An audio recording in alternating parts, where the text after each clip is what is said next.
طاقت کو استعمال کریں گے، جب وہ استعمال کی جائے گی تو ہمارے اندر جو ڈیوینٹی ہے، جو اللہ سبحانہ و تعالیٰ نے پازیٹیوٹی رکھی ہے، وہ ایمرج ہوگی اور پھر دنیا بھی اس کو محسوس کرے گی۔ ہم جب پاور ٹو ڈسرن جب ہو جائے گی، یہ جب پاور انڈرسٹینڈنگ اپنے آپ کو کرنے کی آ جائے گی، ہمارا بول صحیح ہوگا، ہم سچ بولیں گے اور جو بولیں گے اس سے ہمیں بھی فائدہ ہوگا اور ہمارے ارد گرد کے لوگوں کو بھی فائدہ ہوگا۔ اب سوال یہ ہے کہ ہم غلطی آخر کہاں کرتے ہیں؟ اپنے اندر کی پاورز کو باہر نکالنے میں ہم غلطی کہاں پہ کرتے ہیں؟ ہم غلطی یہ کرتے ہیں کہ اپنے آپ کو سمجھنے، پرکھنے اور اپنے بارے میں سوچنے کی بجائے فوکس ہمارا جو ہے وہ دوسروں کے اوپر ہوتا ہے، جن کو نہ ہم بدل سکتے ہیں اور نہ ہم ان کو اپنے اختیار میں لے سکتے ہیں، جیسا کہ میں نے پہلے کہا۔ اب اگر ہم دوسروں کو اختیار میں نہیں لے سکتے تو بہترین کیا طریقہ ہے، بہترین کیا چیز ہے کہ ہم کیا کریں؟ ہمیں کرنا کیا چاہیے؟ ہمیں کرنا، جیسا کہ میں نے پہلے کہا، ہم اپنے اوپر فوکس رکھیں گے تو ہماری وائبریشنز آہستہ آہستہ جو ہیں، جو ہمارے اندر سے انرجی نکلے گی وہ بہت پازیٹیو ہائی وائبریشن ہو جائے گی۔ جب ہائی وائبریشن ہوگی تو ہم لوگوں کو، جن لوگوں سے ہم ملیں گے، ابھی پتہ کیا ہوتا ہے، ابھی ہم لوگوں کو ملتے ہیں، ہم لوگوں کو پرکھتے کیسے ہیں؟ ہم لوگوں کو پرکھتے ہیں کہ اس نے کپڑے کیسے پہنے ہیں، انہوں نے ان کے پاس گاڑی کون سی ہے، ان کا سٹیٹس کیسا ہے، ان کی جاب کیسی ہے۔ مگر اب اگر ہم پرکھنے کی بات کر لیں، ہم لوگوں کو دنیاوی لحاظ سے پرکھتے ہیں، جبکہ ہم اہل بیت اطہار کا جب گھرانہ دیکھتے ہیں، جب ہم اس گھرانے کی بات کرتے ہیں تو وہاں پر کرائٹیریا پرکھنے کا کیا ہے؟ وہاں پر کرائٹیریا ہے کہ اس کا کردار کیسا ہے، وہ کتنی محبت، کتنا متقی ہے، کتنا رب کی محبت اپنے دل میں رکھتا ہے، کتنا وہ اہل بیت اطہار کے ساتھ مودت اور محبت رکھتا ہے، اور صرف منہ زبانی نہیں۔ وہاں پر پرکھنے کا جو کرائٹیریا ہے وہ صرف منہ زبانی کا نہیں ہے، وہاں پر جو کرائٹیریا ہے، یہاں پر میں، کیونکہ آج میں نے اپنے اس سیشن میں جناب حبیب ابن مظاہر کا تذکرہ کرنا ہے اور کس طرح سے ان کو پرکھا کربلا والوں نے، اس حوالے سے ہم بات کریں گے۔ لیکن آپ یہ دیکھیے کہ جو پرکھنے کی بات ہے کہ ہم لوگوں کو ان کے سٹیٹس، ان کی گاڑیاں، ان کے بینک بیلنس، ان کی جاب، وہ پہنتے کیسا ہیں، وہ دکھتے کیسا، اس کے اوپر ہم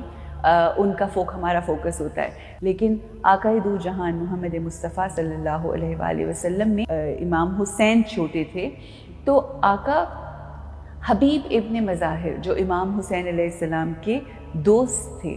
وہ ان کو بہت محبت کرتے تھے، آقا کی بہت محبت تھی حبیب ابن مظاہر، ان کو بہت پیار کیا کرتے تھے، اپنی محبت کا اظہار کرتے تھے کہ لوگ ان سے پوچھتے تھے کہ ایسی آخر حبیب ابن مظاہر میں ایسی کیا خاص بات ہے کہ جو آپ اتنی محبت بھری نگاہوں سے ان کو دیکھتے ہیں، ایسی کیا خاص بات ہے کہ آپ اتنا ان سے پیار کرتے ہیں، اپنی محبت کا اظہار کرتے ہیں؟ تو آقا ارشاد فرماتے تھے کہ حبیب میری محبوب ترین ہستی حسین سے بے حد بے انتہا محبت کرتا ہے۔ کہ حسین علیہ السلام، حسین جہاں جہاں سے گزرتے ہیں، جہاں جہاں سے گزرتے ہیں وہاں وہاں کی خاک کو لے کر حبیب اپنے سر میں ڈالتے ہیں۔ تو آقا نے سکھایا کہ پرکھنے کا لوگوں کو کیا کرائٹیریا کیا ہے، کیا طریقہ ہے؟ طریقہ یہ ہے کہ جو اہل بیت اطہار، جو ان ہستیوں سے محبت کرے جو اللہ کو محبوب ہیں، جو ان ہستیوں سے محبت کرے جو متقی ہیں، وہ جو جنت کے سردار ہیں، وہ جو اللہ جنہیں محبوب رکھتا ہے، جن کو اللہ سب سے زیادہ محبوب تر ہے، آقا دو جہان جن سے محبت کرتے ہیں، یہ کرائٹیریا ہے پرکھنے کا۔ مگر ہم آج لوگوں کو اس طرح سے پرکھ رہے ہوتے ہیں کہ امیر ہے، غریب ہے، کیسا ہے، ویسا ہے، اس لحاظ سے پھر ہم ڈسٹنس رکھتے ہیں۔ تو ایک چیز اگر آپ نے کسی کو پرکھنا ہے تو اس کا جو بیسک چیز ہے وہ یہ ہے کہ ہم لوگوں کو مل کر